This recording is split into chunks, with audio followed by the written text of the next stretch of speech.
그 무엇을 의미하느냐? 이 150만 정도 추정해요. 이 코로나 시대에. 그래서 다 마귀한테 잡혀가지고 교회가 무너지고 하나님을 떠난 거예요. 그러면 교회가 1만 2천 교회가 무너지기까지 그 교회가 무엇을 잃어버렸냐? 재정의 기름 부음을 잃어버렸다. 우리가 솔직히 말해서 교회가 사람이 없어서 무너지진 않아요. 결국 돈이 없어서 무너집니다. 하나님이 이 한국교회에 많은 물권과 축복들을 부어줬어요. 그래서 60년, 70년, 80년대 정말로 우리 부모 세대들이 몸부림치고 기도할 때 하나님은 들으시고 응답하셔서 하늘문을 열고 한강의 기적 그리고 많은 경제의 부흥을 줬어요. 그리고 한국교회가 같이 더불어서 크게 부흥하는 역사가 나타났습니다. 그런데 어느 날부터인가 정말로 하나님이 경제 부흥을 주니까 하나님을 바라보지 않고 자꾸 먹고 마시고 즐기고 창세기 6장에 인간이 육체가 되는 삶을 살기 시작하니까 하나님이 이 한국교회를 치신 거예요. 물론 코로나라는 이유가 있지만 이 이유 때문에 많은 교회들이 재정의 기름 부음을 잃어버리고 문을 닫고 무너져가는 현실을 맞았습니다. 그래서 하나님 앞에 제가 기도했어요. 하나님, 내가 이렇게 집회를 또 하나님 은혜 가운데 다니는데 무엇을 증거해야 됩니까? 다시 재정의 기름 부음을 회복하는 걸 증거해라. 그래서 하나님이 주시는 물건을 가지고 정말로 많은 잃어버린 교회들을 다시 일으키는 그런 사람들이 일어나게 하여라. 그래서 성경을 보니까 재정의 축복은 누가 제일 크게 받았냐? 정통 유대인 중에는 솔로몬이에요. 솔로몬이 그 물건이 열리니까 주변의 모든 나라들이 보물들을 솔로몬에게 가져와요. 그 지혜를 들으려고 열방의 재물들이 솔로몬에게 들어오더라는 거예요. 할렐루야. 이사야 60장을 보면요, 하나님이 약속한 것이 바다의 부가 들어오고 열방의 재물들이 너에게 들어가리라. 예루살렘을 향해서 얘기했어요. 믿음의 사람들에게 하나님은 열방의 재물을 주신다는 거예요. 이 역사가 솔로몬 때에 일어났습니다. 그러면 이방인 중에서는 이 재정의 축복이 누가 가장 강력하게 임했냐? 오늘 이 본문에 나온 고레스입니다. 이 고레스 이사야 45장 특별히 3절 다시 한번 읽어봐요. 3절 자 시작. 내게 흑암 중에 보아와 은밀한 곳에 숨은 재물을 주어 내 이름을 부르는 자가 나 여호와 이스라엘의 하나님인 줄을 내가 알게 하리라. 흑암 중에 보아와 은밀한 재물을 너에게 부어 주겠노라. 이 돈이라는 것이요, 내가 계획해갖고 버는 돈보다 내가 생각지 못한 돈이 더 많이 있습니다. 근데 그 생각지 못한 돈들이 영계 세계를 떠돌고 다니면서 왜 뭐라고 하느냐? 주인님 어디 계십니까? 주인님 어디 계십니까? 우리 옆에 분 보고 주인님이 바로 여기 있습니다 하고 얘기해봐. 시작. 그러면 숨은 재물과 은밀한 보화가 그 인생 가운데 딱 나타나요. 그래서 오늘 그 말씀을 좀 풀어보려고 합니다. 그 말씀, 이 이사야 45 좀 벗고 할게요. 어디 기도원의 집회를 가가지고 열심히 했더만 목이 좀 샜어요. 그래서 듣기에 좀 거북해도 여러분 좀 이해해 주시길 바랍니다. 여러분, 이 재물의 기름 부음, 물건이라고 그래요. 그럼 이 물건에 대해서, 이 물건을 하나님이 물건을 누구에게 주는지를 알아야 돼요. 그러면 이 물질이 어떤 것인지를 잘 알아야 됩니다. 성경은 물질을 뭐라고 하는가? 우리가 레위기 17장 14절을 좀 한번 찾아서 저 뒤에서 좀 띄워줄 수 있나요? 여기 가려갖고 안 보이구나. 그러면 한번 찾아서 읽어봅시다. 말씀 몇 구절만 좀 읽어보면 이제 답이 나와요. 레위기 14장 17절 레위기 14장 17절. 응? 저기 내가 잘못했나?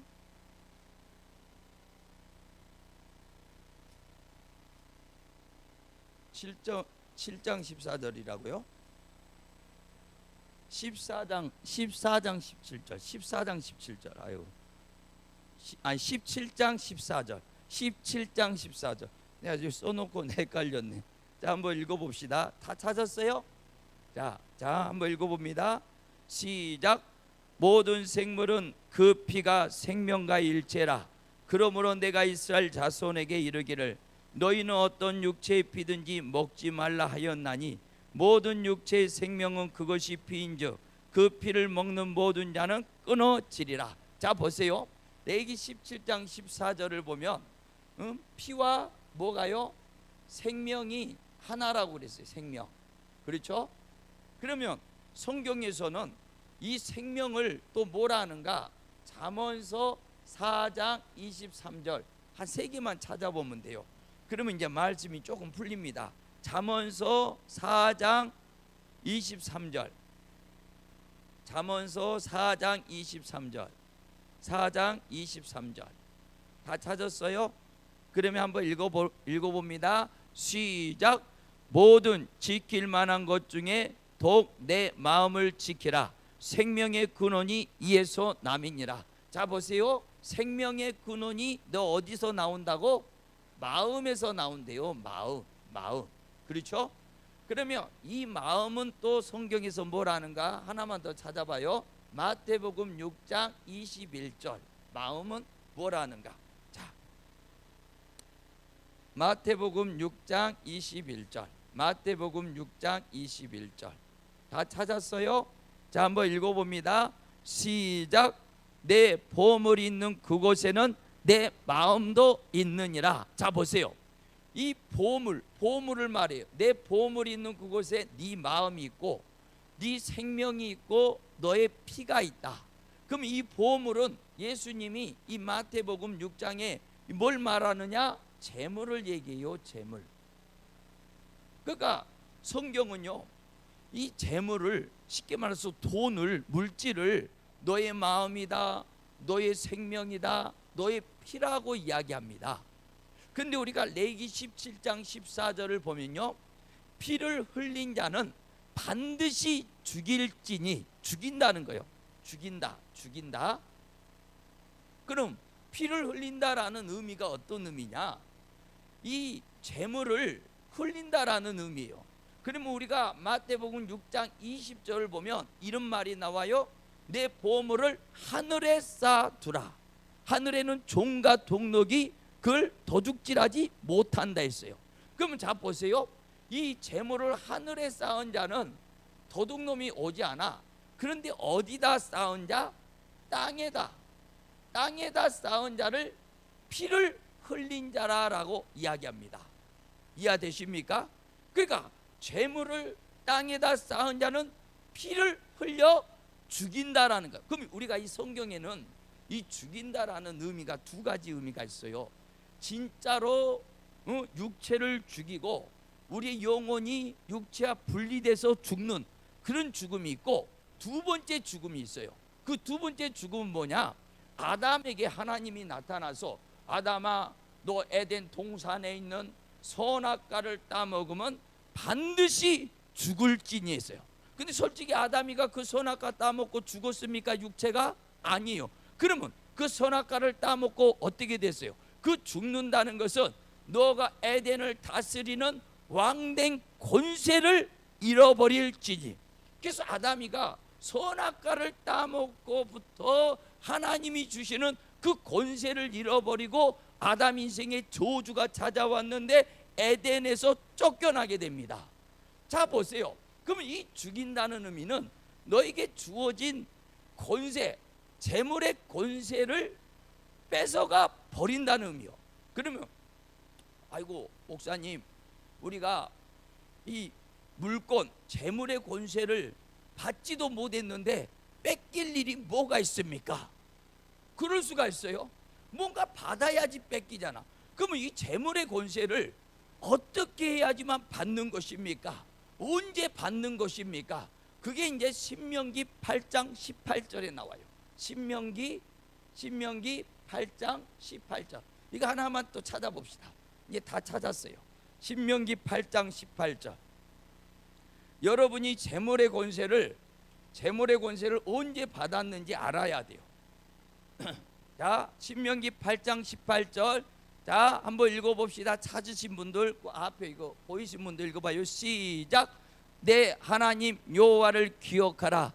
그가 내게 재물 얻을 능력을 주셨습니다. 자, 이걸 뭐라 하냐? 자, 보세요.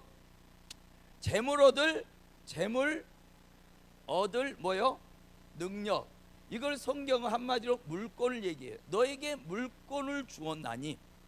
그러면 이 물권을 언제 주었냐 이거예요. 언제? 그 다음 구절에 나와요. 자, 다시 한번 읽어봐요. 시작. 내 하나님 여호와를 기억하라. 그가 내게 재물 얻을 능력을 주셨습니다.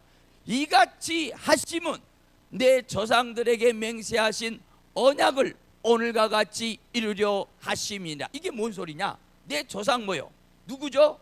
믿음의 조상 아브라함에게 어떤 약속을 했습니까? 창세기 12장에 아브라함에게 하나님이 본토 친척 아비 집을 떠나라. 내가 내게 지시할 땅으로 가라. 그리하면 너를 복의 근원이요 복의 통로자요 너의 후손들이 열방의 으뜸이 될 것이고 복의 통로를 여는 위대한 후손으로 세워주리라. 이 약속을 아브라함에게 주었어. 그러면 아브라함의 후손에게 이 재물 얻을 능력을 주신다고 하나님은 약속했어. 그럼 우리가 아브라함의 후손이 언제 됩니까? 우리가 한국 사람이 어떻게 이스라엘 조상의 후손이 돼요? 그래서 아브라함이 있고 아브라함이 있어요. 아브라함은 그냥 한 가문의 아버지지만 아브라함은 열국의 아비입니다. 그럼 우리가 아브라함의 자녀가 되는데 언제 됩니까? 우리 옆에 분 보고 예수님 믿을 때 되는 겁니다 하고 얘기해. 시작. 그러면 자 보세요. 성경은 약속대로 우리 삶 속에 나타나요. 권세가. 그러면 이 재물 얻을 능력, 이 물권의 권세가 언제 왔냐? 우리가 아브라함의 후손이 될 때 오는데 언제 되느냐? 예수를 내가 영접하고 믿는 그 순간 우리는 재물 얻을 능력과 권세가 온 줄 믿습니다. 우리 옆에 분 보고 얘기해 봐요. 재물 얻을 능력이 당신에게 있답니다 하고 얘기해 봐. 시작. 물 좀 먹어야 되겠어.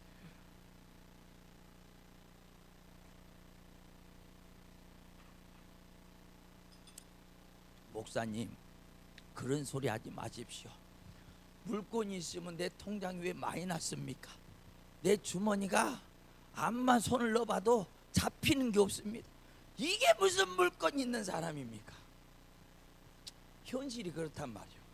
그러면 왜 우리가 예수님을 믿고 아브라함의 후손이 됐으면 재물 얻을 능력이 나타나서 창세기 26장에 그냥 이삭이가 그냥 블레셋 땅에 가서 우물을 파면 샘이 터져갖고 몇 배? 100배 복이 막 들어와야 되는데 왜 우리에게는 재물 얻을 능력을 대려 뺏기고 가난해지고 돈이 다 털려가지고 한국교회가 이렇게 무너지냐 이거요.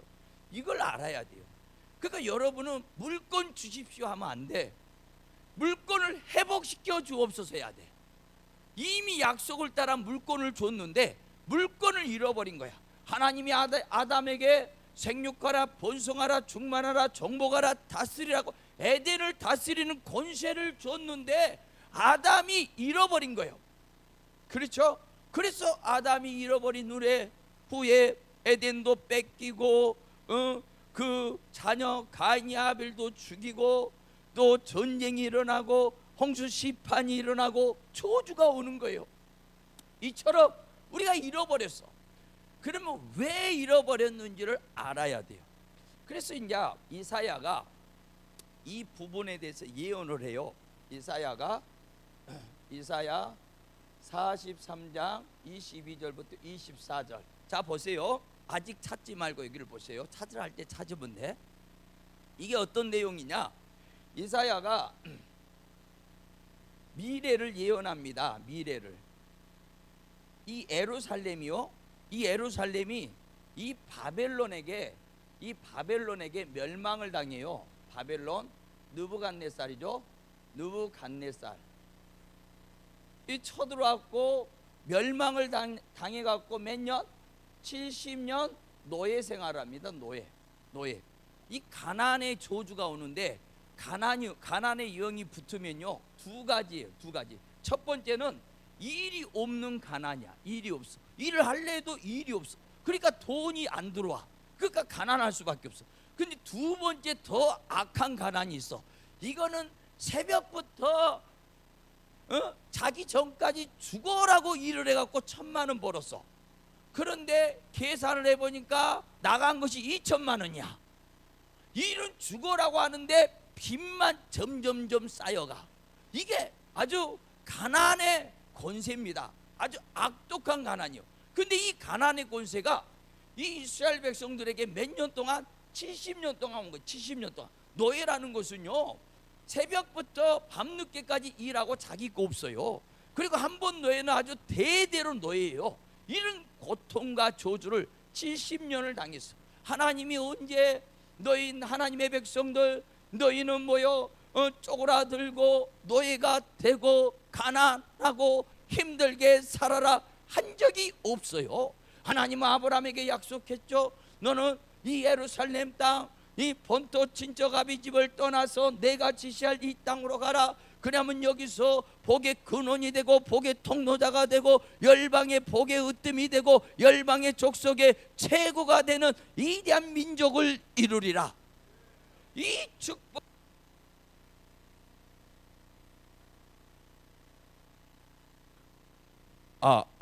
대려 저주 가운데 노예 생활을 했다. 그러면 이 이유가 있어요. 하나님은 거짓말쟁이십니까? 아니요. 이유가 있어요. 그거를 이 예루살렘이 멸망해서 70년 동안 저주받는 이야기를 이 이사야가 약 170년 전에 예언을 합니다. 예루살렘은 170년 후에 멸망할 텐데 70년의 저주와 고통을 당하리라. 그래서 그러면 왜 이 예루살렘이 축복받아야 될 예루살렘이 멸망을 하는 것인가? 왜 한국교회가 왜 하나님의 백성들이 축복을 받아도 부족할 판에 그 고난을 당하는 것인가? 그것을 이제 이야기하는데 5가지 죄를 이야기해요. 이사야 43장 22절 24절을 보면 자 한번 봅시다. 찾아봅시다. 이사야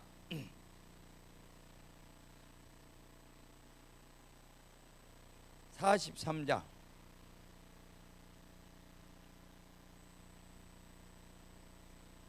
22절부터 24절. 자, 이 시대 멸망하기 직전에 이 시대의 사람들이 살아가는 모습을 얘기하는 거예요. 살아가는 모습. 그 모습이 어떤 모습이었냐? 자, 한번 22절 시작. 그러나 야곱아 너는 나를 부르지 아니하였고 이스라엘아 너는 나를 괴롭게 여겼다. 그러니까 첫 번째 이들이 하나님을 버렸다라는 거예요. 우리가 요한복음 1장을 보면 태초에 하나님이 말씀과 함께 계시니라. 말씀이 또 육신이 되어 나타난 것이 예수님이야. 그래서 하나님, 말씀, 뭐요? 예수님을 하나로 얘기해. 그러면 이들이 뭐요? 이 멸망하기 직전에 예루살렘 하나님의 백성들이 뭘 버렸다는 거요?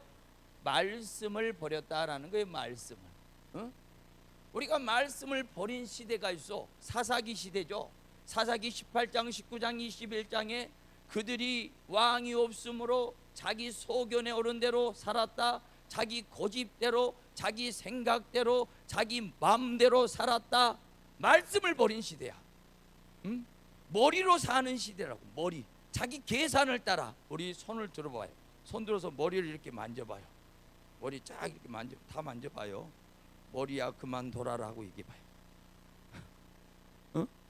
머리로 사는 시대, 머리로 계산하면서 사는 시대, 이 시대가 바로 말씀을 버린 시대였어요. 하나님의 감동을 따라, 하나님의 응답을 따라, 하나님의 말씀하심을 따라 살아야 되는데, 저는 그래서 코로나 시대 정부에서 예배드리지 말라고 그럽니다. 그래서 제가 기도했어요. 하나님 앞에, 하나님, 정부에서 예배드리지 말라고 합니다. 예배드리지 말라는 것이 하나님의 뜻입니까? 그러면 저에게 응답을 주옵소서. 아무 응답이 안 옵니다. 드렸어요, 그냥. 드렸어요. 그렇죠? 우리 사람 말을 안 들어요. 하나님이 드리지 말하면 안 드려야죠. 근데 하나님이 드리라면 드리는 거예요. 할렐루야. 우리 옆에 분 보고 뭐 따라 사십니까? 물어봐. 말씀 따라. 하나님의 사람들은 말씀 따라, 하나님의 감동을 따라 살아야 되는데, 이들은 말씀을 버린 시대요. 우리가 열왕기상 18장이죠. 두 모델이 나오죠.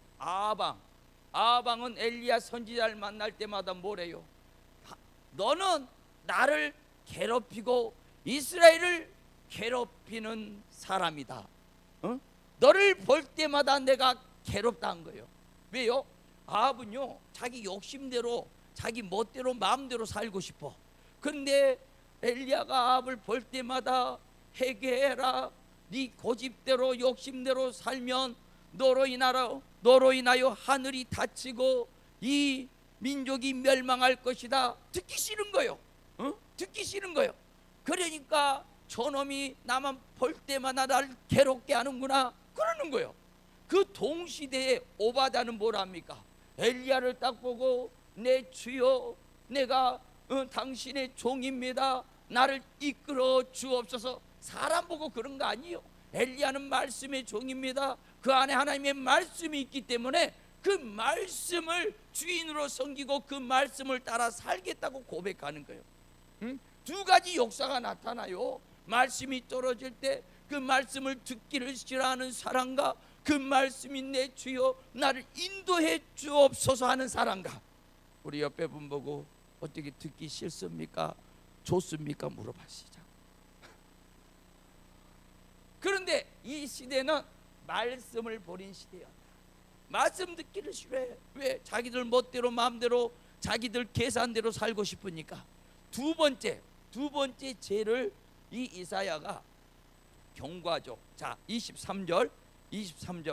자, 시작.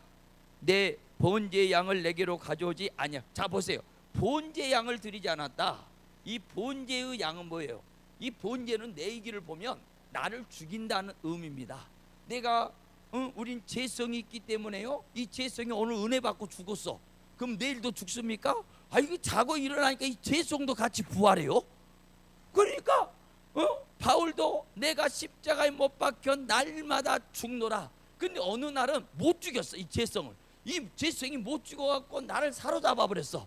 그러니까 내가 하나님의 영이 떠나고 내가 죄에 속해갖고 죄에 붙잡혀 사는구나 깨달은 거야. 내가 나를 다시 죽여야 되겠다 해가지고 나를 대신해서 소와 양과 비둘기를 잡아서 하나님 앞에 드리면서 나의 죄성과 육신의 생각을 죽입니다 고백하고 결단하는 그 제사가 번제입니다. 이해돼요? 근데 이들이 번제의 양을 드리지 않았다는 의미는 자기 죄성을 키웠다라는 거예요. 절대 죽는 법이 없어요. 자기 혈기대로, 자기 욕심대로, 자기 생각대로. 그래서 오죽했으면 사도 바울이 로마서 7장에 두 나가 있다고 고백하잖아요. 하나는 육체의 법을 쫓으는 나와 하나는 성령의 법을 쫓으는 나, 두 나가 내 안에서 싸우는도다. 오라 나는 공관자로다. 이 사망의 몸에서 누가 나를 건져내랴. 8장에는 승리를 고백해요. 생명의 성령의 법이 죄와 사망의 법에서 나를 자유케 하였도다. 쉽게 말해서 육신의 법을 죽였다라는 거예요. 뭐하면서? 번제하면서, 나를 죽이며 번제하면서, 나를 죽이는 제사를 드리면서. 이게 번제 양입니다. 이해됩니까? 근데 이런 번제 양을 드리지 않았다는 건 뭐요? 자기 육체의 소욕을 자꾸 키워갔다는 거요. 야고보서 1장에 뭐랍니까? 욕심이 잉태한즉 죄를 낳고, 죄가 가만히 있습니까? 죄가 장성한즉, 죄가 성장한즉 사망을 끌고 오는 거예요. 저주를 끌고 오는 거예요. 그러면 죄가 있으면 그 죄를 해결해야 되는데 해결하지 않았다는 거예요. 그러니까 그 죄가 점점 성장해서 나를 사로잡아 버리고 죄의 도구로 사용하고 결국에는 그게 사망을 불러 일으킨다는 것입니다. 그러니까 우리가 연약해서, 인간이 연약해서 죄를 지을 수는 있어요. 그런데 그 죄를 지을 때마다 번제 양을 드리며 나를 죽이며 다시 한번 회개해야 되는 거예요. 그러면서 나를 잡아가야 되는데 이런 삶이 있다 없다? 죽어도 없다. 그러니까 강팍해지는 거예요. 누가 뭐래도 선지자가 와서 말씀을 전해도 너는 떠들어라, 나는 졸란다. 조는 사람 없네. 나는 집에서 신난다. 안 오는 거예요. 말씀 듣기를 싫어. 자기를 안 죽이는 이 죄. 그렇죠? 그러니까 심령이 점점 강팍해져. 그래서 우리가 마태복음 13장 보면 네 가지 밭이 있죠. 길가밭, 한 귀로 듣고 한 귀로 흘려버리는 밭, 가시밭, 상처가 많아갖고 싫은 소리는 듣기 싫어하는 밭, 돌밭, 얼마나 완고한지 하나님의 말씀이 튕겨나가. 요새는요 더 악해지니까 신종밭이 있는데 무슨 밭이 있냐면 콘크리트 밭이 있어. 이런 심령을 만나면 어떻게 해볼 수가 없어. 들을 생각을 안 해. 그런데 자기를 죽이고 회개가 되어진 사람들은 옥토심정이야. 말씀하시옵소서. 내가 주의 말씀을 듣겠나이다. 이렇게 가야 되는데 이들은 강팍함으로 가는 시대란 말이에요. 이해됩니까? 자, 세 번째 죄를 지적해요. 세 번째 23절. 자, 읽어봅니다. 시작. 내 번제의 양을 내게로 가져오지 아니하였고 내 제물로 나를 공경하지 않았다. 제물로 하나님을 뭐요? 섬기지 않았다. 그렇죠? 솔직히 성경에서 역사를 일으킨 사람들은 섬김이 있는 사람들이야. 예를 들어볼까요? 3년 6개월 하늘이 닫혔어. 비가 안 와. 엘리야 선지자에게 하나님이 나타나서 엘리야야, 너는 시돈 땅의 가부에게 가라. 그 가부가 너를 섬길 것이다. 시돈 땅은 이방의 땅이요. 북이스라엘의 선지자 엘리야는, 그렇죠? 북이스라엘의 가부에게 가지 말고 시돈 땅에 가라는. 시돈 땅에. 왜요? 북이스라엘의 가부들은 엘리야를 섬길 자세가 전혀 안 된 거예요. 하지만 시돈 땅의 사렙다 가부는 섬기는 자세가 준비되었다라는 거예요. 하나님도 준비된 자에게 가라는 거예요. 또 갔어. 가부를 만났어. 그래서 사렙다 가부에게 엘리야가, 가부야, 이 3년 6개월 하늘이 닫혔지만 네가 가지고 있는 것이 무엇이냐? 그러니까 사렙다 가부가 뭐랍니까? 선지자여, 이 흉년의 때에 뭔 가부가 있겠습니까? 하지만 내 아들하고 마지막 먹고 죽을 거 그거 하나 있습니다. 그거 하나밖에 없습니다. 그러니까 염치 없는 선지자가 뭐라는 거요? 야, 가부야, 내 자식하고 먹기 전에 그거 나한테 가져와서 나를 먼저 섬겨라. 그런 거예요. 야, 지금 같았으면요, 집사님 이 코로나 시대 어렵지만 나 좀 섬기십시오. 바로 이제 전화 걸어 112에. 여기 사기꾼 목사님 하나. 그런데 이 사렙다 가부는 어떤 마음이야? 선지자여, 하나님의 뜻이면 내가 마지막 먹고 죽을 거지만 이거 먹어봤자 좀 더 살 거고, 이거 그냥 이양이면 이양 죽을 거, 선지자를 섬기고 죽겠습니다. 둘인 거예요. 할렐루야. 자기 목숨뿐만 아니라 자기 자식의 목숨도 달려있는 마지막 음식이었어요. 둘인 거예요. 죽었어요. 하나님의 기적이 나타나요. 솔직히 성경에서 그 기름병에 기름이 계속 또 가루통에 가루가 계속 난 것은요, 그 가부랑 자식만 먹고 죽을 양이 아닙니다. 솔직히 우리가 쌀 한 가마도요, 쌀 한 가마도 평상시는 20만 원이야. 3년 6개월 하늘이 닫혀갖고 농사가 안 돼갖고 쌀이 없어봐. 20짜리가 200, 2천, 2억, 20억도 되는 거요. 하나님의 기적이 일어나니까 북이스라엘의 부자들이 먹을 게 없어. 그러니까 사안한테 뭐랍니까? 사안아, 먹을 것 좀 알아봐라. 그러니까 저기 시돈 땅에 사렙다 가브 먹을 것이 있답니다. 그러니까 이 부자들이, 야, 그렇다면 집에 있는 보물을 다 싸 짊어지고 너는 빨리 가서 먹을 것 좀 구해와라. 아니면 우리가 굶어 죽게 생겼다. 사렙다 가고 아침에 일어나 보니까 대문에 그냥 북이스라엘 부자들이 보물을 가지고 쫙 줄을 섰어. 물건은 이렇게 오는 거예요. 솔로몬이 물건이 많으니까 열왕들이 보물을 가지고 솔로몬에, 야, 너희들 보물 가지고 내 지혜를 들으려고 나한테 가져와라 해서 온 것이 아니야. 자기들이 스스로 보물을 가지고 들어오는 거예요. 이사야 60장에 열방의 재물들이 너에게 들어가리라. 사립다 과부에게 먹을 것이 있으니까 북이스라엘의 부자들이 그냥 줄을 서서 그 먹을 걸 구하겠다고 재물을 다 쏴질면, 사립다 과부는요 그때 큰 거부가 된 거예요. 부자가 된 거예요. 하나님 앞에 온전한 순종과 믿음, 섬김을 드림으로 하나님은 사립다 과부를 부자를 만들어 주시더라는 거예요. 자, 그런데 반대로 이들은 뭐요? 이 재물로 하나님을 뭐요? 절대 섬기지 않았어. 왜? 자기 쓰기도 부족하다 이거죠. 뭐 또 자, 이걸 더 구체적으로 이사야가 책망을 하는데, 자 봅시다. 자 23절 23절 시작. 내 번제 양을 내게로 가져오지 아니하였고 내 제물로 나를 공경하지 아니하였느니라. 나는 제물로 말미암아 너를 수고롭게 하지 아니하였고 유향으로 말미암아 너를 괴롭게 하지 아니하였거늘. 24절 시작. 너는 나를 위하여 돈으로 향품을 사지 아니하며 희생의 기름으로 나를 흡족하게 하지 아니하고 내 제점으로 나를 수고롭게 하면 내 제약으로 나를 괴롭게 하였느니라. 자, 네 번째, 이제는 더 구체적으로 돈으로 향품을 사지 않았다. 이게 뭔 소리냐? 이 무선 마이크도 누군가는 돈으로 샀어. 그러니까 이게 쓰임을 받는 거예요.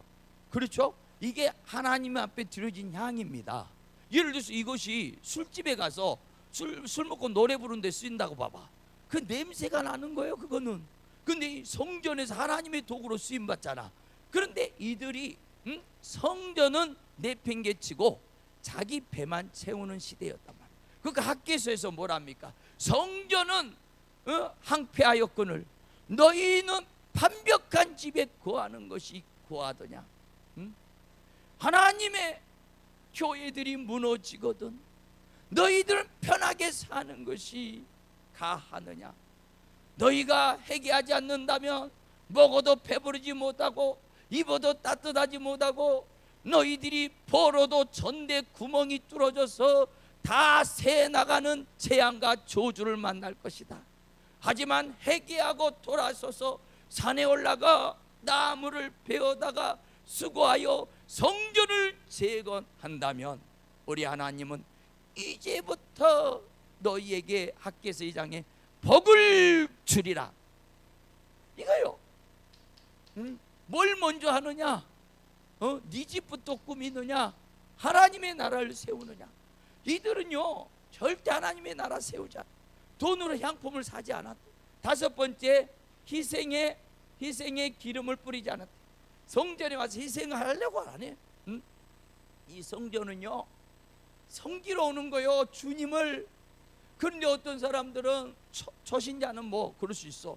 근데 신앙생활 10년 20년 30년 했는데 나를 섬겨라 나를 섬겨라. 누가 기분 나쁘게 하면 삐져가지고 막 이 희생의 기름을 뿌리지. 이런 다섯 가지의 모습을 하나님이 볼 때마다, 하나님은 이들을 볼 때마다 어떻게 여겼어? 괴롭게 여겼다. 이걸 책망하고 있어 이사야가. 그렇죠? 이 예루살렘이 멸망하기 직전에 이 사람들의 삶의 모습입니다.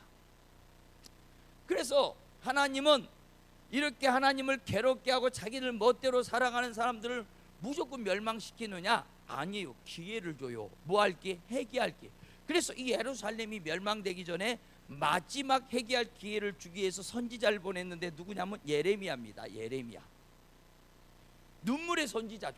예레미야가 막 기도하는데 하늘에 끓는 가마가 북쪽에 끓는 바다가 남쪽으로 부어지는 환상이 보여.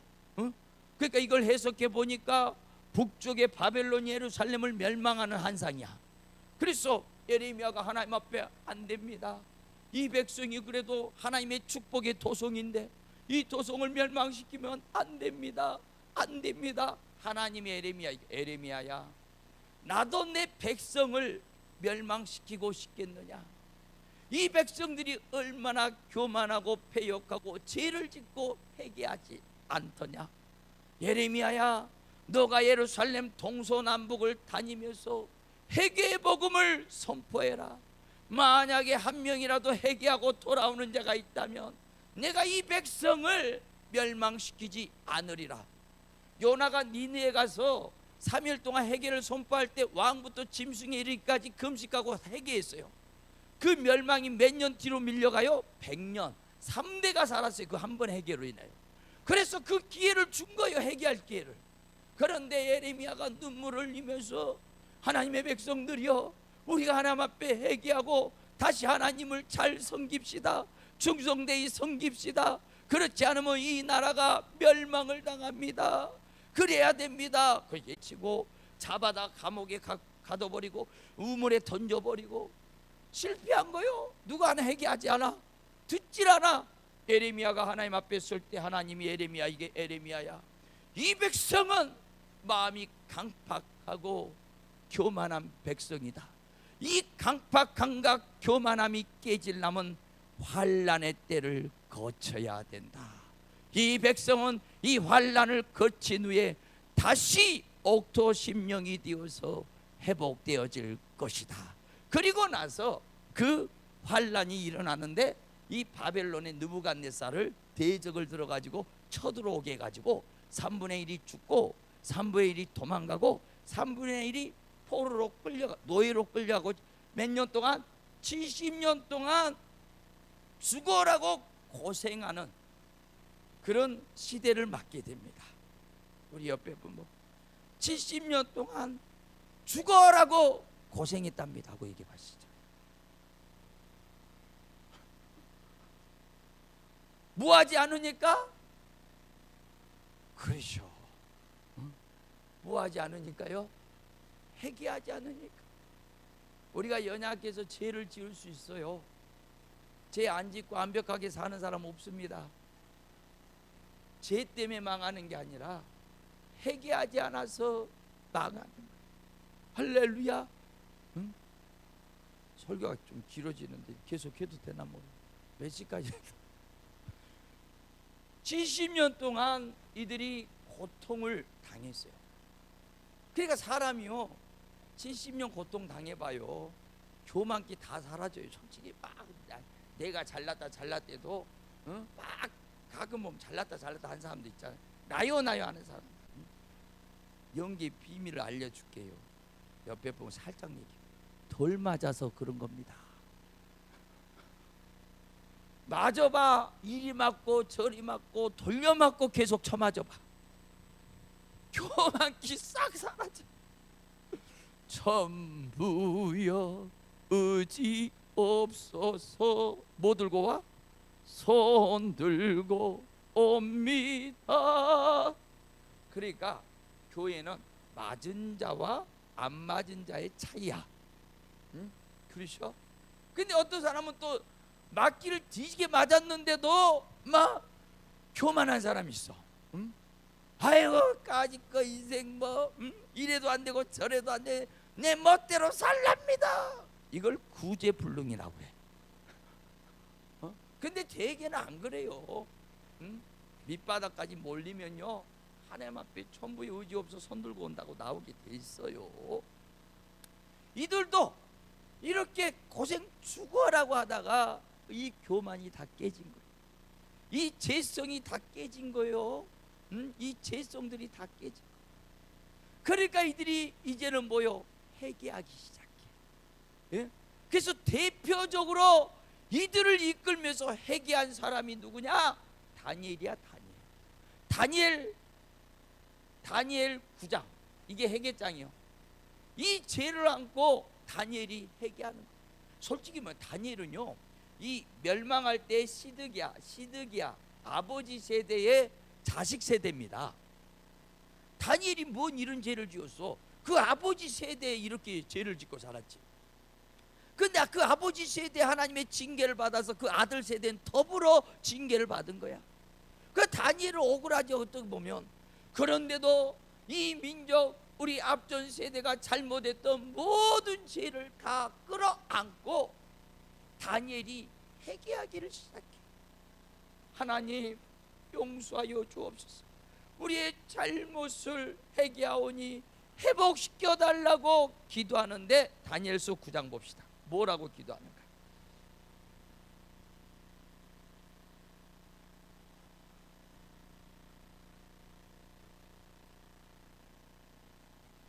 자, 9장 중요하니까 좀 읽어보면서 해야 돼요. 3절부터 7절까지 한번 봅시다. 1248페이지 3절부터 7절. 자, 한번 읽어봐요. 자, 시작.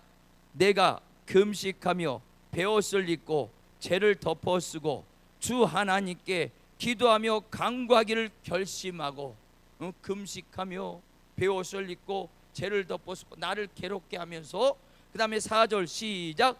내 하나님 여호와께 기도하며 자복하여 이르기를, 크시고 두려워할 주 하나님, 주를 사랑하고 주의 계명을 지키는 자를 위하여 언약을 지키시고 그에게 인자를 베푸시는 이시여. 주님을 높여드린 거요. 그 다음에 고백하는 거예요. 5절부터 죄를 고백하는 거예요. 시작. 우리는 이미 범죄하여 패역하며 행악하며 반역하여 주의 법도와 규례를 떠나 싸우며. 6절 시작. 우리가 또 주의 종 선지자들이 주의 이름으로 우리의 왕들과 우리의 고관과 조상들과 온 국민에게 말씀한 것을 듣지 아니하였나이다. 이 소리요. 하나님이여, 우리 조상 때부터 우리까지 우리는 범죄하였고 행악하였고 불순종하였고 교만하였고 내 멋대로 살았고 선지자들의 말도 듣지 않고 마음대로 살았습니다. 이걸 얘기하는 거예요. 이걸 이사야 43장에 이 모습, 5가지 죄의 모습을 얘기하는 거예요. 예레미야의 경고를 들었는데도 회개하지 않는 모습을 얘기하는 거예요. 그렇게 살았습니다. 그 결과가 어떻게 됐느냐? 그 다음 구절에 나와. 자, 7절 시작. 주여, 공의는 주께로 돌아가고 수치는 우리 얼굴로 돌아오미 오늘과 같아서 유다 사람들과 예루살렘 거민들과 이스라엘이 가까운 곳에 있는 자들이나 먼 곳에 있는 자들이 다 주께서 쫓아내신 각국에서 수치를 당하여 싸우니 이는 그들이 주께 죄를 범하였음이니이다. 그 결과로 멋대로 살다가 나라는 쫄딱 망하고 이렇게 각국으로 노예로 끌려와 수치와 조롱을 당하는 현실을 맞았나이다. 현재는요, 과거가 있으니까 현재가 있는 거야. 현재 어떻게 하느냐에 따라서 미래가 바뀌는 거야. 그러면서 다니엘이 하나님 용서하여 주옵소서. 내가 이 죄를 다 안으며 이 죄를 갚는 심정으로 하나님 앞에 충성하게 싸우니 하나님 회복의 은혜, 이 민족을 회복시켜 주옵소서. 이게 다니엘서 9장에 다니엘의 피 끊는 회개 기도야.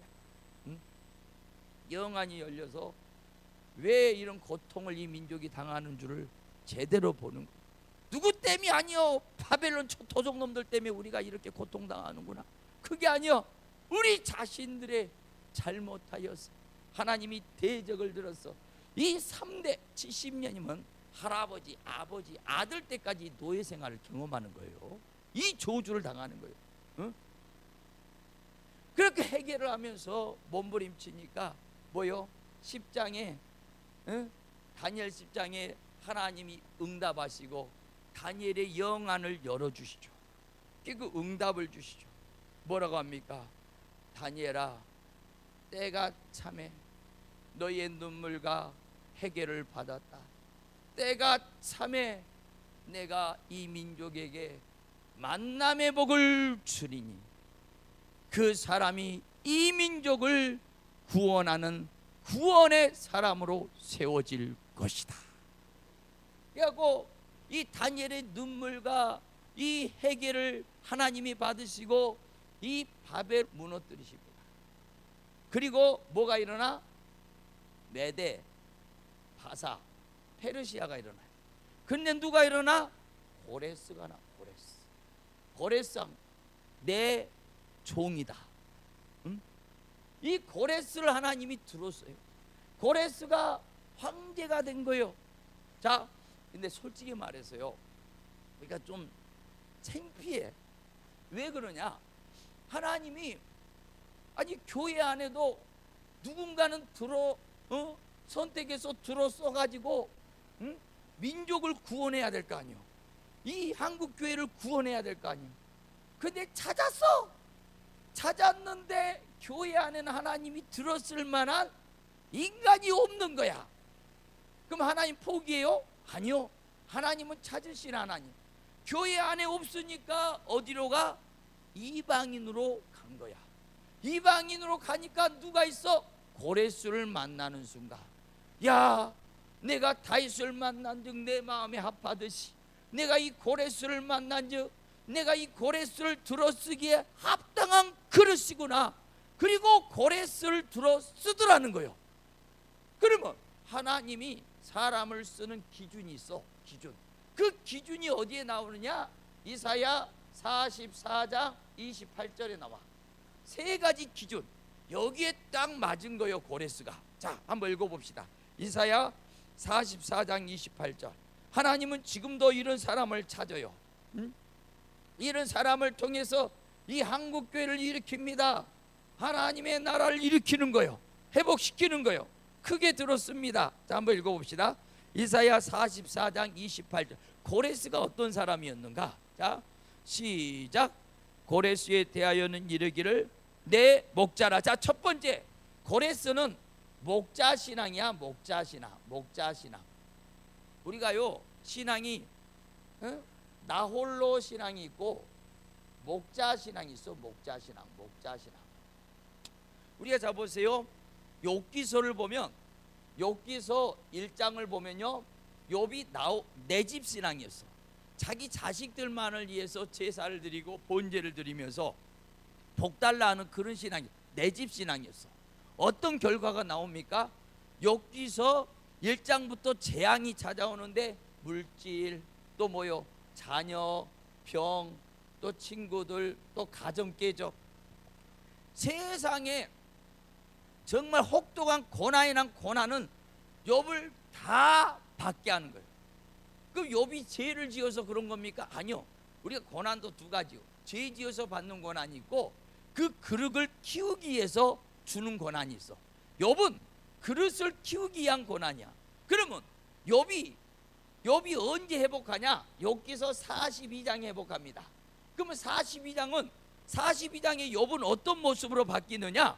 욥이요 42장을 보면 그날에도 기도하고 있었어. 하나님 앞에. 지금 물질 다 잃고 병 걸리고 자녀 죽고 부인 도망가 버리고 친구들 자기를 공격하고 이런 저주 가운데 하나님 앞에 뭐라 기도해요? 이렇게 기도했겠죠. 하나님, 내가 너무나 재앙 속에 살 맛이 안 납니다. 이대로 나를 버려두지 마시고 제발 좀 회복의 은혜를 부어 주옵소서 하고 철야 기도를 하고 있었어, 욥이. 그러니까 하나님이 나타났어요. 하나님이 나타나서 뭐라 하냐면, 욥아, 너의 기도를 들었다. 내가 너를 불쌍히 보았다. 너의 재앙을 축복으로 바꿔주리라 한 적이 없고, 느닷없이 엉뚱한 소리를 하는 거예요. 하나님이 나타났고 뭐라 하냐면, 욥의 문제에 대해서는 한마디도 거론하지 않고 뭐라 하냐면, 야 욥아, 네 친구들이 지금 하나님과 관계가 깨져갖고 지금 네 친구들 내버려두면 멸망한다. 내가 너를 사용하기를 원한다. 너는 네 친구들한테 가서 전도해서 그 친구들을 데려와서 하나님 앞에 회개하게 만들어서 하나님 앞에 다시 신앙이 회복되는 중보자로 쓰임을 받아라. 그런 거예요. 지금 욥이 이럴 수도 있어요. 하나님, 내 사정이 지금 이런 조주 가운데 있는데 내가 친구들 관심 가질 내가 여력이 어디 있습니까? 내 문제부터 먼저 해결해 주시라니까요. 그랬다면 욥은 아직도 회복 못했어. 오늘 욥이 1장부터 42장 이 고난을 통과하면서 깨진 게 있어. 하나님의 뜻이 나에게 이루어지기를 원합니다. 내가 죽은 거야. 욥이 한마디도 안 하고 하나님의 뜻이 그렇다면 내가 하나님 앞에 쓰임을 받겠습니다. 자기 조주 가운데 재앙 가운데 친구들을 전도해서 친구들을 하나님의 성전에 데려와서 욥이 친구들 위하여 중보 기도했어요. 욥기서 42장 10절. 너무 왔다 갔다 하니까 좀 그런데 저걸로 42장 좀 찾아봐요. 42장 10절. 자, 뭐랍니까? 자, 읽어봅시다. 욥기서 42장 10절 시작. 욥이 그의 친구들을 위하여 중보하며 기도할 때, 그때 무슨 일이 일어나? 여호와께서 욥의 공경을 돌이키시고 여호와께서 욥에게 이전 모든 소유보다 갑절이나 주신지라. 우리가 문제 만나갖고 내 문제 풀라고 기도의 자리로 나와요. 그런데 그 기도가 깊어지면서 내 문제는 온데간데 없고 하나님의 뜻이 나에게 오는 순간이 있어. 이해돼요? 응? 그때가 회복할 때야. 그때가 회복할 때. 저는 그런 거 안 오는데 내 문제만 계속 보이는데요. 아직 좀 고난이 남아있다는 증거야. 영적인 비밀을 알려주는 거예요. 오늘 욥을 뭐요? 내 집 신앙에서 무슨 신앙으로 바꿔? 목자 신앙으로 바꾸고 그 다음에 하나님이 갑절로 회복시켜 주더라. 너희는 먼저 그의 나라와 그의 의를 구하라. 그리하면 이 모든 것을 너희에게 더하여 주리라. 할렐루야. 두 번째, 그 시대에 고레스만이 이런 목자 신앙을 가지고 있었다. 두 번째, 고레스의 모습이 나와. 고레스의 모습. 자, 44장 28절 한 번 더 읽어봐요. 자, 빨리 끝낼게요. 자, 28절 28절 시작. 고레스에 대하여는 이르기를 내 목자라. 그가 나의 모든 기쁨을 성취하리. 자, 하나님의 기쁨이 된 자. 기쁨. 여기는 뭐요? 43장 하나님을 괴롭게 한 자라 했어요. 그럼 하나님을 기쁘게 한 자란 뜻이 뭐요? 히브리서 11장 믿음장을 보면 믿음이 없이는 하나님을 기쁘시게 하지 못하나니. 그럼 그 믿음은요, 믿음은 바라보는 것들의 실상이요 보지 못하는 것들의 증거랬어. 하나님이 내 앞날을 이루어 주실 것을 믿는 그 시나리오를 갖고 있는 사람을 말해요. 우리가 대표적으로 민수기 13장에 12명의 정탐꾼이 가나안 땅을 정탐하고 와. 10명은 뭐랍니까? 저들은 거인족속이고 우린 메뚜기 같은 존재니까 우리가 싸움하면 우리는 무조건 죽습니다. 우린 저들을 못 이깁니다. 현실이 이러니까 우리 못 이깁니다. 망했습니다. 죽었습니다. 싸움도 하기 전에 망했다고 망한 시나리오를 바라봐요. 그런데 결국 그 믿음대로 망하는 믿음대로 광에서 망합니다. 오직 여호수아랑 갈렙만이 저들은 거인이고 우리는 메뚜기지만 하나님이 함께 하시니 우리가 말씀 붙잡고 나가면 저들은 우리의 밥입니다. 승리의 앞날을 바라봐요. 결국 여호수아랑 갈렙만이 가나안을 정복해. 하나만 더 할까요? 요나가 하나님이 나타나서 저 니네로 가라. 니네 백성들을 너를 통해서 회개 복음을 전해라 그랬어요. 요나가 그 순종 안 하고 도망갔어요. 왜 도망갔냐? 두 가지를 얘기하는데 제일 큰 게 뭐냐? 이거야. 이 느네는 아수르의 수도야. 대적들이야. 이방인들이야. 하나님 몰라. 그런데 요나는 자기가 만약에 선지자로 회개하라고 외치러 갔을 때 좋은 소리 하는 것도 아니잖아. 회개 안 하면 망할 것이다 하는 소리를 외치고 갔을 때 이들이 듣지도 않을 뿐만 아니라 대려 자기를 간첩으로 여기고 자기를 잡아서 죽일 거다라는 두려움이 요나에게 있었어. 요나는 하나님의 말씀을 들었지만 그 믿음은 어떤 믿음이었어? 가서 간첩으로 잡혀가지고 뒤지게 맞다가 죽는 앞날을 바라봤어. 부정적인 앞날을. 우리 요나서 3장을 보면 요나가 도망가갖고 일이 말 안 들으면 안 되겠다 해갖고 와갖고 순종하죠. 무슨 일이 일어나? 요나가 딱 가니까 세상에 3일 동안 회개하라 하니까 왕부터 짐승에 이르기까지 회개하고 돌아오는 역사가 나타났어. 예를 들어서 요나가 처음에 하나님이 명령했을 때 내가 가서 해치면 그 장정만 12만이면 남자 여사 모두 아이까지 치면 50만인데 50만. 내가 가서 복음을 외칠 때 50만이 왕부터 짐승까지 회개하며 내 앞에 무릎을 꿇고 통곡하고 자복하는 역사가 나타날 것이다. 그걸 봤다면 도망갔겠어요? 안 도망갔겠어요? 안 도망가죠. 왜요? 요나는 믿음이 없어서 스스로 바다에 빠지는 고난, 물고기 뱃속에 들어가는 고난을 당한 거예요. 왜? 믿음이 없다는 건 뭐요? 바라보는데 뭘 바라봐? 우리 옆에 분 보고 맨날 망할 것만 바라봅니다 고 얘기해요. 이해돼요? 믿음이라는 것은 하나님이 역사하시고 하나님이 기적을 일으키시고 하나님이 일하실 걸 바라봐야지. 오늘 고레스만이 이런 믿음이 있었어요. 그걸 하나님은 기뻐하시는 거예요. 이해돼요? 그 대화를 나눠보면 그 사람 믿음이 있는지 없는지 딱 답이 나와요.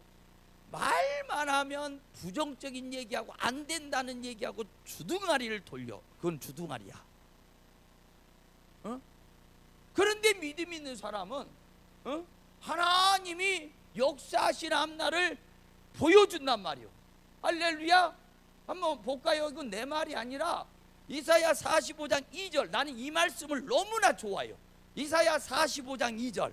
이사야 45장 2절. 자, 한번 읽어봅시다. 이사야 45장 2절 시작. 내가 너보다 앞서 가서. 자 보세요. 하나님이 고레스에게 하신 말씀이요. 하나님이 고레스야 너보다 앞서 가서 네가 네 앞날을 만드는 게 아니라 하나님이 앞서 가셔. 그 다음에 자 보세요. 뭐라고 하냐면 험한 것을 평탄하게 하며 논문을 쳐서 부시며 세비장을 꺾는데. 그러면 자 보세요. 이 고레스가 원래 하나님이 이 약속의 말씀을 주기 전에는 고레스는 이방인이었기 때문에 앞날이 어떤 앞날이었냐? 앞날이 재수 없는 앞날이었어. 앞날이 험한 길이었고 논문이 막혀있고 세비장이 걸려있는 앞날이었어. 이해돼요? 그런데 하나님이 고레스를 쓰시고 하나님이 감동하시고 먼저 앞서 행하셔서 그 앞날을 어떻게 험한 길을 축복의 길로 바꾸시고 논문을 쳐서 부서뜨리시고 세비장을 꺾어 버리시고 너희 앞날을 하나님이 축복의 통로로 열어주리라. 우리 옆에 보면 얘기 한번 합시다. 원래는 당신 앞날이 재수없는 앞날이었어 하고 얘기해봐. 시작. 거기서 끝나면 얼마나 우리가 비참해. 그런데 오늘 은혜 받고 불 받고 하나님 앞에 쓰임 받으니까 이제 한 번 더 얘기. 이제부터 당신의 앞날은 험한 것이 평탄하게 바뀔 것이고 논문이 쳐서 부서뜨리고 시온의 대로가 열릴 것이고 세비장이 걸려 있는데 다 풀려져 갖고 가는 것마다 되어지는 앞날이 될 것이다. 뭔 소리인지 이해됩니까? 할렐루야. 우리 앞날이 저주와 축복은 여러분의 재주 속에 있고 여러분의 머릿속에 있는 게 아니야. 하나님이 만들어 가시는 거예요. 할렐루야. 믿으시길 바랍니다. 자, 하나님의 기쁨의 앞날을 바라보는 사람. 마지막 세 번째, 그러면 고레스를 왜 이렇게 축복하였냐? 자, 한번 28절 다 읽어봅니다. 마지막 시작. 고레스에 대하여는 이르기를 내 목자라 그가 나의 모든 기쁨을 성취하리라며, 예루살렘에 대하여는 이르기를 증건되리라며, 성전에 대하여는 내 기초가 놓여지라는 자니라. 기초석 같은 사람, 기초석 머릿돌이죠. 이 무너진 성전을 회복하는 데 쓰임받은 사람이 고레스입니다. 우리가 항상 선한 일에 앞장서는 사람이 있어. 12지파 중에 이 법궤를 지키기 위해서 제일 앞장섰던 지파가 넷째 유다지파야. 유다지파를 통해 갈렙이 나오고 다윗이 나오고 예수 그리스도가 나오고 최고의 가문이 되는 거야. 항상 선한 일에 앞장서. 어떤 사람은 악한 일에 앞장서는 사람도 있어. 하지만 하나님의 나라에 앞장서. 고레스가 황제가 되자마자 두 가지 칙령을 발표해요. 너희 하나님의 백성들은 우리 페르시아를 섬길 백성이 아니라 하나님을 섬겨야 된다. 너희는 하나님을 섬기기에 너희 고국으로 돌아가라.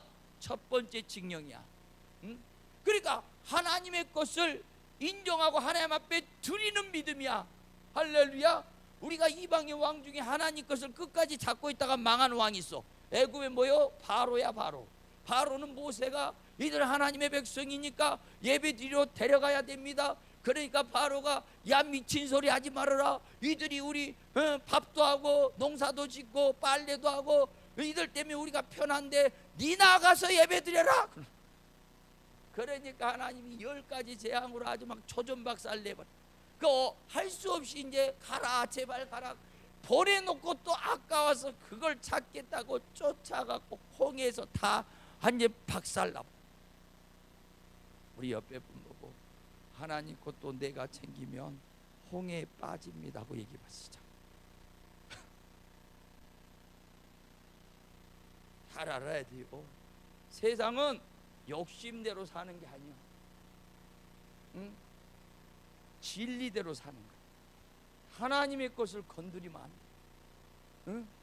하나님의 것, 말라기 3장에 하나님의 것 11조와 봉헌물이라. 하나님이 감동이 주는, 하나님이 이거는 내가 너를 통해 쓰기를 원한다. 하나님이 구별하여 드린 물질들, 내가 이걸 하나님의 일을 위해 쓰기를 원한다. 처음에는 그거 내 거라고 싹 그러면 이제 형편이 더 좋은 것 같아. 근데 머지않아 10가지 재앙 만나고 그것도 부족해서 깨닫지 못하면 홍해 빠져 죽는 거예요. 그죠? 성경은 진리를 얘기해요. 길을 얘기해요. 이해됩니까? 고레스는 하나님의 것을 안단 말이야. 너희는 우리를 섬길 백성이 아니라 하나님을 섬기기에 너희 고국에 돌아가라. 두 번째, 너희가 고국에 돌아가면 예루살렘 성전이 무너졌다. 예루살렘 성전을 재건해라. 그러니까 이 백성들이 아니 황제요, 우리가 무슨 뭐 노예 생활 70년 동안 돈이 있어야지, 성전 지으려면 돈이 있어야 되는데 뭔 돈이 있다고 우리 보고 성전 재건하라 합니까? 그러니까 고레스가 에스라서 보니까 에스라서 6장에 야 너희 걱정하지 말아라. 내가 페르시아 왕궁의 창고를 열어서 너희가 필요한 돈은 다 지불할 테니 너희는 돈 걱정하지 말고 하나님을 섬기기에 성전을 재건해라. 그러니까 페르시아 신하가 고레스에게 황제요 미쳤습니까? 왜 우리가 세금을 걷어서 저 예루살렘 성전을 지어주는 겁니까? 왜 이러십니까 황제요? 그러니까 황제가 뭐랍니까? 야 철없는 소리 하지 말아라. 내가 보니까 이 페르시아는 120개 제국이 형성된 제국이요. 이 120개 나라마다 다 신이 있다고 하지만 저 예루살렘에 있는 여호와만이 참 신이더라. 그 하나님이 인생의 생사복을 주장하고 흥망성쇠를 주장한다. 그 하나님이 하늘을 여시면, 감동해서 하늘을 열면 나와 이 페르시아 제국을 놀랍게 축복하리라. 에스라 1장을 집에 가서 찾아보면 그 말씀이 나와요. 고레스는 축복이 올 일을 알았어요. 하나님이 축복하시. 우리 옆에 분 보고 다시 한번 머리 한번 잡아봐. 머리를 이렇게 돌리면서 머리로 축복받는 게 아니라 하나님이 축복하십니다. 왜요? 자꾸 머리로 계산하면서 살려고 하지 마. 인생 계속 광야에서 도는 거예요. 머리는 죽여야 돼. 마음의 감동으로 살, 말씀의 감동을 따라 살면 먼저 앞서행하신 하나님, 생각도 못한 축복을 주시고 능력을 주시고 기적을 일으켜 주시고, 할렐루야. 그래서 고레스가 이 성전을 세운 데 쓰임을 받아요. 어떤 사람은 또 그래요. 목사님, 맨날 성전만 세우고 그렇게 헌신하고 충성하며 하나님만 좋고 목사님만 좋고 교회만 좋고 나만 손해보는 거 아닙니까? 그런 계산적인 생각. 그래서 하나님은 그런 쓰임받고 사용했던 고레스에게 이사야 45장에 3가지 축복의 약속을 주시고, 자, 한번 읽어봅시다. 오늘 본문의 말씀, 이 말씀이 그냥 오는 게 아니에요. 자, 45장 1절 시작. 여호와께서 그의 기름 부음을 받은 고레스에게 이같이 말씀하시되, 내가 그의 오른손을 붙들고 그 앞에 열국을 항복하게 하며 내가 왕들의 허리를 풀어 그 앞에 문들을 열고 성문들이 닫히지 못하게 하리라. 자, 1절은 네가 어떤 문제를 만나도 돌파하고 차지하고 승리하게 하리라. 그러니까 이 용권을 주신다는 거예요. 용권이 있는 자와 없는 자의 차이가 있어. 용권이 있는 자는 문제를 만나면 돌파하고 차지하고 승리합니다. 용권이 없는 자는 문제만 만나면 나가 떨어져요. 이해돼요? 에스더가 민족이 망하는 문제 앞에서 하나님 앞에 죽으면 죽으라고 용권이 임하니까 그 저주를 축복으로 바꿔버렸어요. 할렐루야. 에스더란 여자도 문제한 여자가 민족을 살리는 그런 용권이 임했어. 할렐루야. 1절은 고레스에게 어떤 문제를 만나도 돌파하고 차지하고 승리하고 역전시켜 주리라. 이 용권을 주겠다는 약속이야. 2절 아까도 얘기했지만 내가 이 말씀을 너무나 좋아해. 자, 읽어봅시다. 시작. 내가 너보다 앞서 가서 저주를 축복으로 바꾸고 논문을 쳐서 부수고 쇠빗장을 꺾어버리고, 여러분의 앞날을 하나님이 저주스러운 앞날을 축복의 앞날로 바꿔버리십니다. 솔직히 말해서요, 우리는 배우요, 감독은 하나님이요. 하나님이 하늘에서 대본을 써야 돼. 대본을. 우리가 열왕기상 22장에 하나님이 천사들과 아방의 대본을 쓰잖아.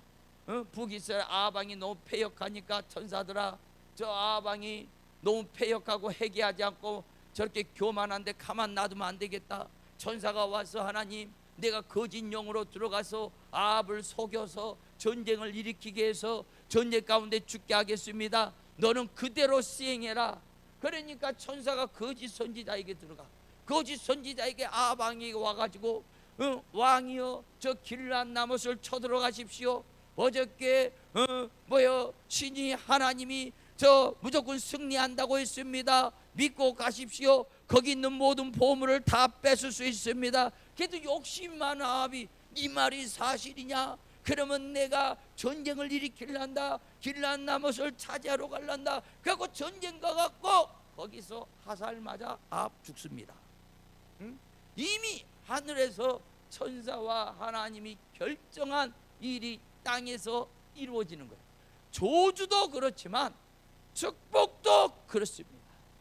내가 고레스야, 너보다 먼저 앞서 행하고 너 먼저 앞서 가서 험한 것을 평탄하게 만들고 논문을 쳐서 부수며 쇠빗장을 꺾고 너는 이방인이었으니까 너는 원래 저주 가운데 살아야 될 사람이지만 내가 하나님을 감동시켜 하나님 앞에 쓰임받은 사람이니 내가 너의 앞날의 저주를 축복으로 바꿔주리라.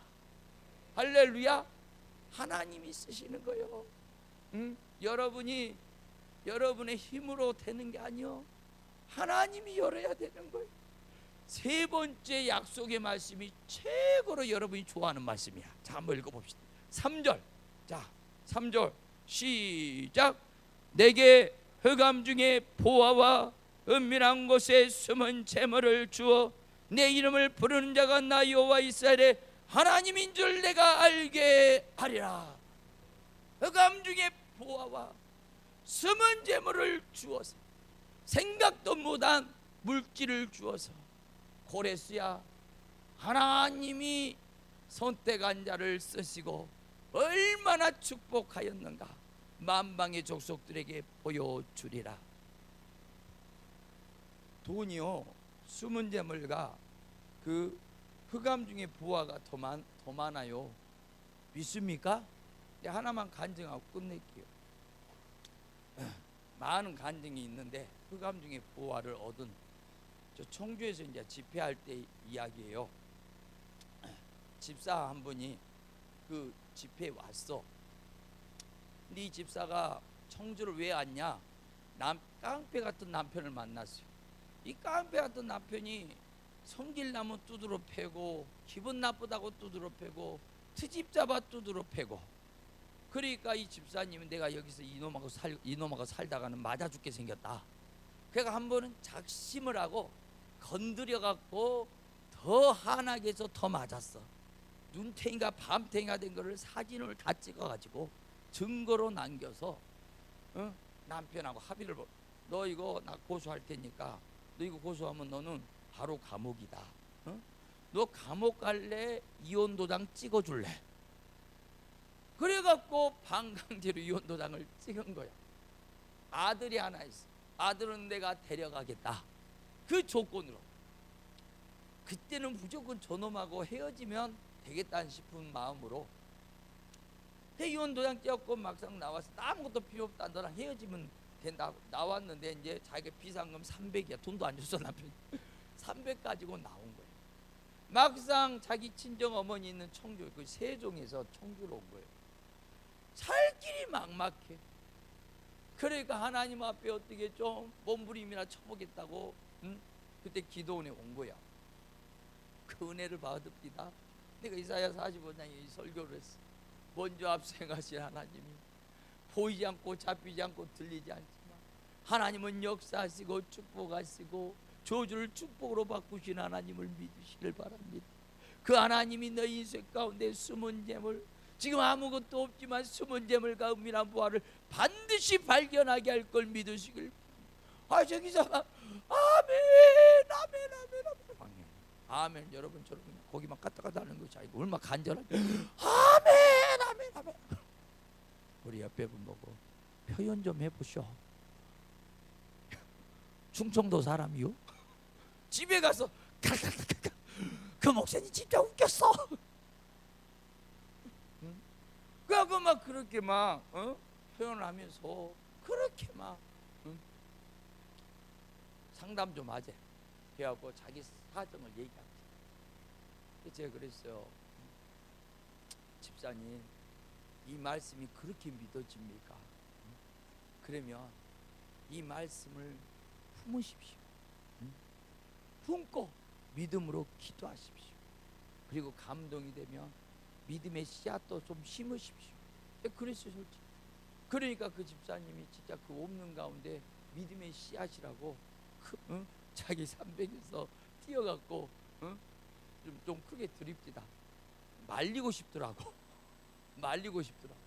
근데 자기 믿음이래. 하나님이 내 인생의 물질도 하나님이 책임져 주실 줄 믿습니다. 나는 믿습니다. 이 약속의 말씀을 믿습니다. 그래가지고요, 한 1년이 지났어요. 1년이. 기도 많이 줬어요. 하나님, 우리 집사님 축복하시고 정말 이 믿음의 역사를 보게 하시고 이사야 45장이 지식으로 끝난 게 아니라 체험한 자가 되게 해줘. 간절히 선포하고 나는 서울로 왔죠. 근데 1년 만에 그 기도원을 가서 다시 집회하는데 그 집사님이 찾아와. 내가 그 하기 쉬어갖고 진짜로 흑암 중에 뭐와 숨은 재물을 줬대. 어떻게 줬냐 물어보니까 이 남편이 혼자 살라니까 죽겠던 거요. 처자식 나가불고 혼자 애롭게 있을 때, 그러니까 이제 3개월 4개월 지나니까 사람을 통해서 돌아와 줘. 안 돌아간다.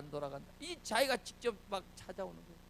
제발 좀 내가 잘못했다, 내가 한 번만 용서해주고 한 번만 돌아주면 이제는 다시는 내가 그런 나쁜 짓 안 하겠다고 막 사정을 하는 거예요.